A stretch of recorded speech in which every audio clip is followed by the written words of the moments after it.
Hello, Spark the Genius here with Antonio Banderas.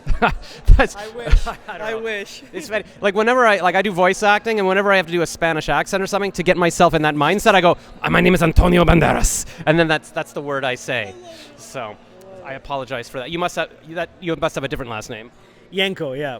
Ienco. I-E-N-C-O. Everyone spells it with an L for whatever reason, but it's Lanco? Because whenever I in my signature, my email, it's just a line. Yeah, so they look like a small L. You got Just it. doesn't know how to type. We know your name better than you do.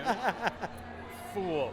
All right, so we're doing I'm Press here at the Vaughan International Film Festival, and you are like the director of the festival? Yeah, I'm the director of events and sponsorship for VFF. I'm also the co-founder of the festival. Okay, so you're deeply into this. Deeply, yeah. That's an understatement, I think. Yeah, Go ahead. No, I Started it 10 years ago. That was going to be my question. Okay. Started it 10 years ago with the intention of providing an opportunity for emerging filmmakers, and the best way we saw fit was through short films.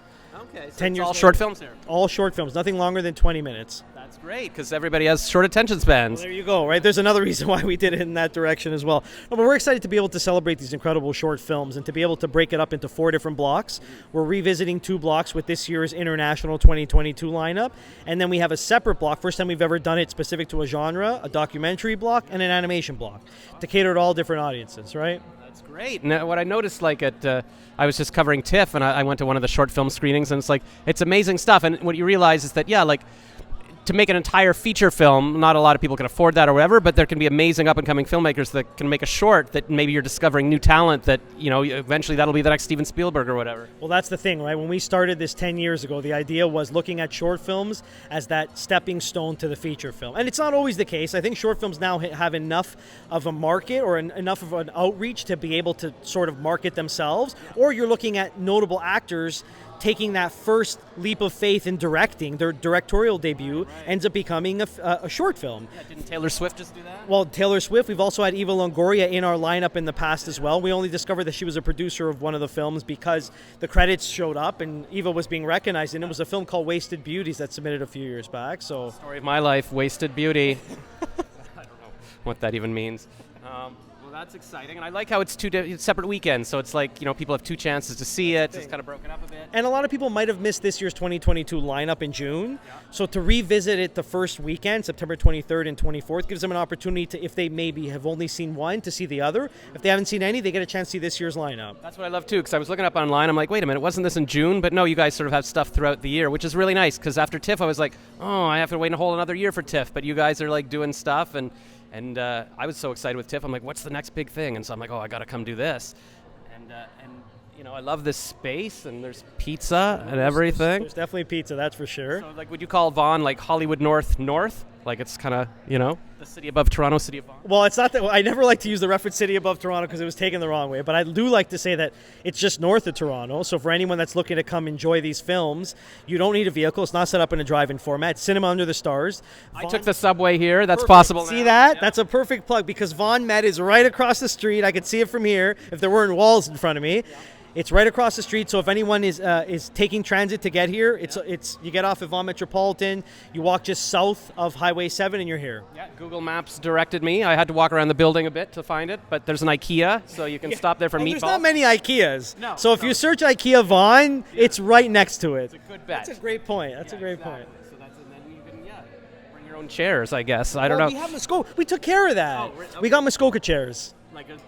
So from IKEA or just like? Is that for outside? Yeah. So when you get it, typically when you come to these things, you bring your own lawn chair. Right. Of course. We have it's limited seating for the Muskoka chairs, but the first set number of guests that show up will actually have their own Muskoka chair they get a chance to sit in. And for anyone else, obviously, we encourage you to bring your chairs. There's going to be a VFF market outside as well, where local businesses and vendors have an opportunity to showcase themselves.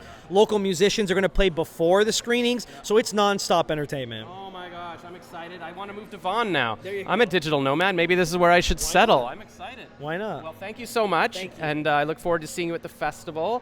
And and you even had like a celebrity speaker here, Stephanie. Oh my God, Stephanie Henry, Breakfast Television. Yeah, it's a big deal. I interviewed her first because she was like a bigger star than you. I apologize. Hey, no worries. That's why she's here. Yeah, exactly. All right. Well, thank you so much. Bye. Thanks again. DVD extras. That's what I was saying this is going to be, and he laughed, so I'm funny. So quick bonus content here, because we forgot. We started talking about, the IFF, which is, what does that stand for? Inspiring Future Filmmakers. Right. I was like, where's the V in the logo? But it's a whole different thing, because there's seminars here. He was just telling me, like, there's, not only the festival, like the movies, but you've got like an acting workshop with Amy Jo. She's like is she a casting person or a director? So Amy Jo is now a director, but she's an actress who was in Felicity. She was the original Pink Power Ranger as well. And she's done quite a bit. She's shifted over to her directorial. Well, we actually screened her feature-length directorial debut, The Space Between, a few years back at VFF. And she's continuing to direct projects as well. So we're going to get her to talk about acting and directing. Wow. And then you said the sound editor. There's actually another actor on that, Sergio DeRizio, who's another actor in Flashpoint. They're doing it together. Wow. And then, you like you had said, the second one, you're excited to say it's all that you introduced. The guy who did the sound for the last 3 Spider-Man movies. I'm a huge Spider-Man fan. I've dressed as him ever since I was a kid. Oh my God, I can't believe it. So I mean, I don't even know about sound editing, but I would sit there just to hear him talk about Spider-Man. Supervising sound editor is like the director of sound for a film. Yeah. So you can imagine how important sound is on a Spider-Man film. Here's the web. Right? Yeah. You can ask those questions, but you got to be here in person. You make the thwip. Because comics are all about thwip, zoom, bam, pang. It's like effects, that is so cool. That's September 25th. So I think that's the Sunday, right? So you come for movies Saturday, Sunday, or Friday, Saturday, and then you come for some workshops. You learn a bit. Maybe this will be your entry into film. There you go. Big Hollywood stars, and then you'll have a film in the next VFF screening. All right, have we covered that off now? You've covered it. Okay, there's your DVD extras.